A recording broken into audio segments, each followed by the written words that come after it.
po si Andres Yakat, pero mas kilala po ako sa Andy.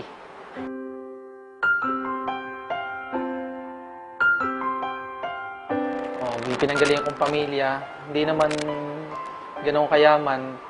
Sabihin natin na nakakaraos araw-araw, ang nanay ko tindera sa palengke, ang tatay ko naman magsasaka. So yung buhay namin nung time na doon ako naninirahan, talaga umiikot lang sa bukid. Bukid, yan, pagtitinda. So doon ako nabuhay. Sa pag-aaral, bali nakatapos din ako nung pag-aaral na Electronics and Communication Engineering. Sa 4 na magkakapatid, ako lang yung nagkaroon ng pagkakataon na mapag-aral. Kaya natapos ko, nag-abroad agad ako dahil gusto ko talagang makabawi sa kanila dahil alam ko yung naging hirap ng buhay namin. Ang hindi ko makakalimutan sa buhay ko nung time na nakapag-abroad ako sa Taiwan dahil unang trabaho ko yun, sobrang hirap. Naranasan ko doon yung magtrabaho ng 16 hours, 18 hours sa loob ng isang araw. Yun kasi pinakamahirap sa nag-abroad eh. Yung malayo ka sa pamilya mo, yun ang binabayaran. Yung layo, yung inip. Kasi yung hirap, natitiis pa yan eh.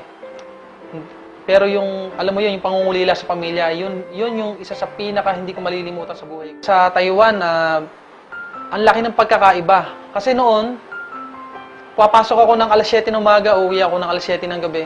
5 years yun. Para akong robot. Magtrabaho, matutulog, kakain. Doon umiikot ang buhay ko. 5 taon lumipas, wala pa din. Alang nagbabago.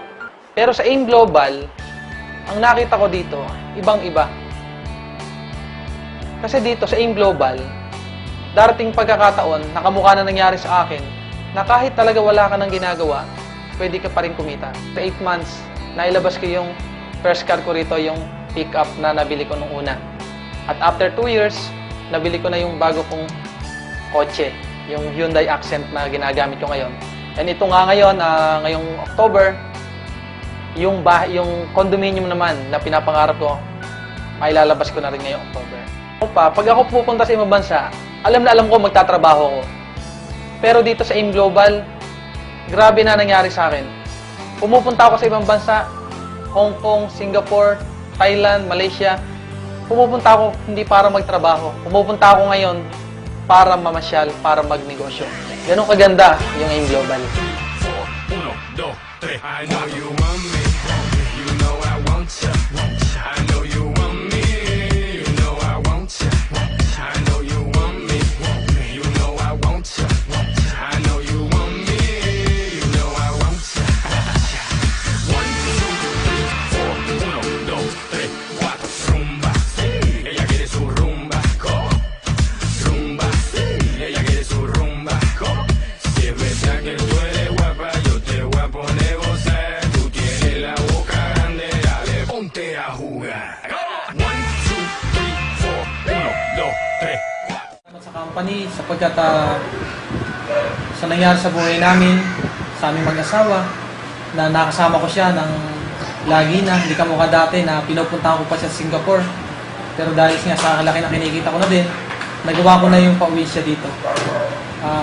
Yun ang isang bagay na hindi ko makakalimutan sa kumpanya. Very thankful talaga ako sa AIM Global dahil now magkasama na kami ng asawa ko. Kasi before, nagtatrabaho ko bilang nurse sa bansang Singapore. So sa aming bago-bago pa lang mag-asawa, ang mahirap doon yung naghihiwalay kami dahil kailangan ko magbalik ng Singapore para ituloy ko yung trabaho ko doon. Sa AIM Global, sa mga bumubuo, sa mga may-ari, maraming salamat po sa inyo po na ginawa sa amin. Dahil po sa inyo, nabago po ang buhay po namin. Maraming salamat po. Mabuhay po ang AIM Global.